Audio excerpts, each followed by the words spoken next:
Black hole, जिसके अंदर अगर एक बार कोई ऑब्जेक्ट चला जाए तो वो उसकी ग्रेविटी से कभी एस्केप नहीं कर सकता। लेकिन यहाँ पर एक ब्लैक होल ने अपने अंदर से एक पूरे के पूरे स्टार को रिलीज किया है। लेकिन ये चीज कैसे पॉसिबल है? Yes, you all heard it right. एक पूरे के पूरे ब्लैक होल ने एक स्टार को निगला और कई साल बाद वही स्टार को बाहर रिलीज कर दिया। यानी कि नॉर्मल भाषा में ये एक ऐसा ब्लैक होल है जो ब्लैक होल तो है, लेकिन ये अपनी सिंगुलैरिटी से चीजों को रिलीज कर रहा है। बट कहीं ना कहीं अगर एक बार कोई भी ब्लैक होल की सिंगुलैरिटी तक एक मैटर पहुंच जाता है तो वो कभी भी रिलीज नहीं होता। तो यहाँ पर ऐसा क्या हो रहा है कि जो ब्लैक होल है, ये ब्लैक होल के अंदर इतना पावर है कि वो बाकी सारे मैटर को अपनी ग्रेविटी से एस्केप करवा रहा है। तो देखो, जितने भी ब्लैक होल्स रहते हैं ना, वो बेसिकली 3 चीजों से मिल करके बनते हैं: accretion disk, singularity, event horizon. अब अगर कोई भी ऑब्जेक्ट गलती से उसके आसपास घूम रहा है तो वो धीरे धीरे उसके एक्सक्रीशन डिस्क में जाएगा। अब वो जैसे ही एक्सक्रीशन डिस्क में जाएगा तो धीरे धीरे वो आगे बढ़ते बढ़ते बढ़ते बढ़ते उसके इवेंट होराइजन तक पहुंचेगा। अब जैसे ही वो इवेंट होराइजन तक पहुंचेगा तो वहां पर वो डायरेक्टली उसकी सिंगुलैरिटी की तरफ खिंचाता जाएगा। अब जैसे जैसे वो सिंगुलैरिटी की तरफ खिंचाता जाएगा वो पूरी तरीके से डिस्ट्रॉय हो जाएगा। और कहीं ना कहीं अब जो पर्टिकुलर मैटर है, जिसके एटम्स के पार्टिकल्स अब वो सिंगुलैरिटी में स्टोर हो चुके हैं एक ऐसी ग्रेविटी वाली पॉइंट जहां पर से फोटॉन्स के पार्टिकल्स जो मासलेस होते हैं वो भी रिलीज नहीं हो सकते, ऐसी जगह पे स्टोर हो चुके हैं। तो अब कहीं ना कहीं उस पर्टिकुलर जगह से निकल पाना वो पर्टिकुलर मैटर के लिए नेक्स्ट टू इम्पॉसिबल होगा। लेकिन यहाँ पर ऐसा नहीं हुआ होगा, बल्कि हकीकत में वो जो मैटर है वो सिंगुलैरिटी तक गया ही नहीं। बट यहाँ पर सबसे खास बात, अगर एक ब्लैक होल है जो अपनी ग्रेविटी से चीजों को खींच रहा है तो वो सिंगुलैरिटी में ही तो रह करके रुकेगा ना। लेकिन ऐसा नहीं होता। देखो, होता कुछ ऐसा है कि जो पर्टिकुलर ब्लैक होल है उसकी सिंगुलैरिटी की ग्रेविटी की वजह से सारी चीजें इन्फ्लुएंस तो हो रही है, लेकिन सबसे पहले वो उसके एक्सक्रीशन डिस्क में जाती है।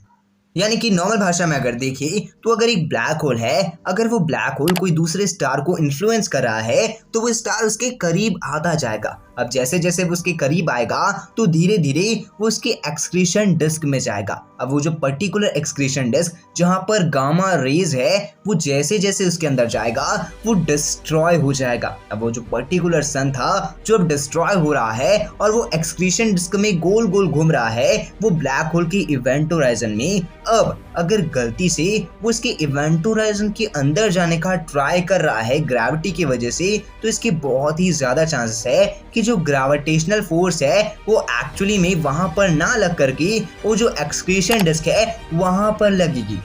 और अब अगर गलती से उस पर्टिकुलर मैटर को अगर वो ब्लैक होल की सिंगुलैरिटी तक पहुंचना है तो सबसे पहले उसे एक्सक्रीशन डिस्क को एस्केप करना होगा। अब ये तो कॉमन सी बात है कि अगर वहां पर एक पूरी हाई स्पीड में मैटर फ्लो हो रहा है जहां पर डेंस ग्रेविटी है, अगर उस एरिया से वहां पर उसे एस्केप करना है तो सबसे पहले वो जो पर्टिकुलर जगह है वहां पर अपने आप को रिवॉल्व करना छोड़ना होगा।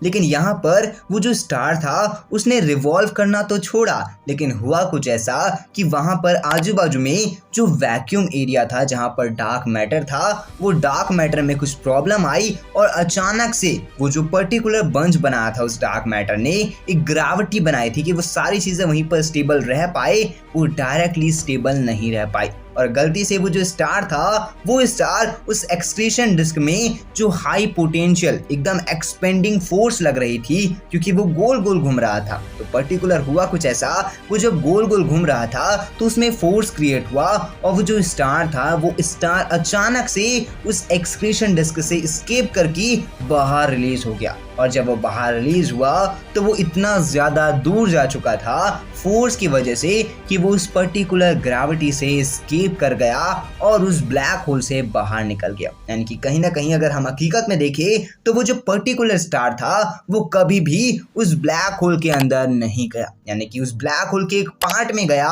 जिसे हम एक्सक्रीशन डिस्क कह रहे हैं, लेकिन ब्लैक होल की सिंगुलैरिटी या फिर इवेंट होराइजन तक पहुंचा ही नहीं।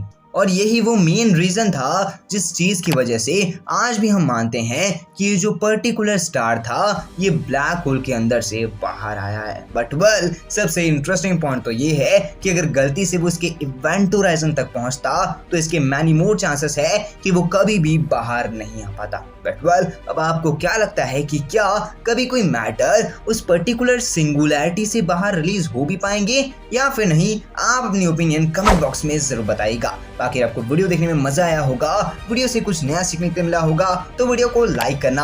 अगर आप लोग चैनल पे नए हैं, ऐसे ही क्यूरियोसिटी वाली वीडियोस को देखना है तो चैनल को सब्सक्राइब कर देना, साथ ही साथ बेल आइकन कॉल पे सेट कर देना। मैं मिलता हूँ अगली वीडियो में, तब तक के लिए जय हिंद, वंदे मातरम and thanks for watching this video.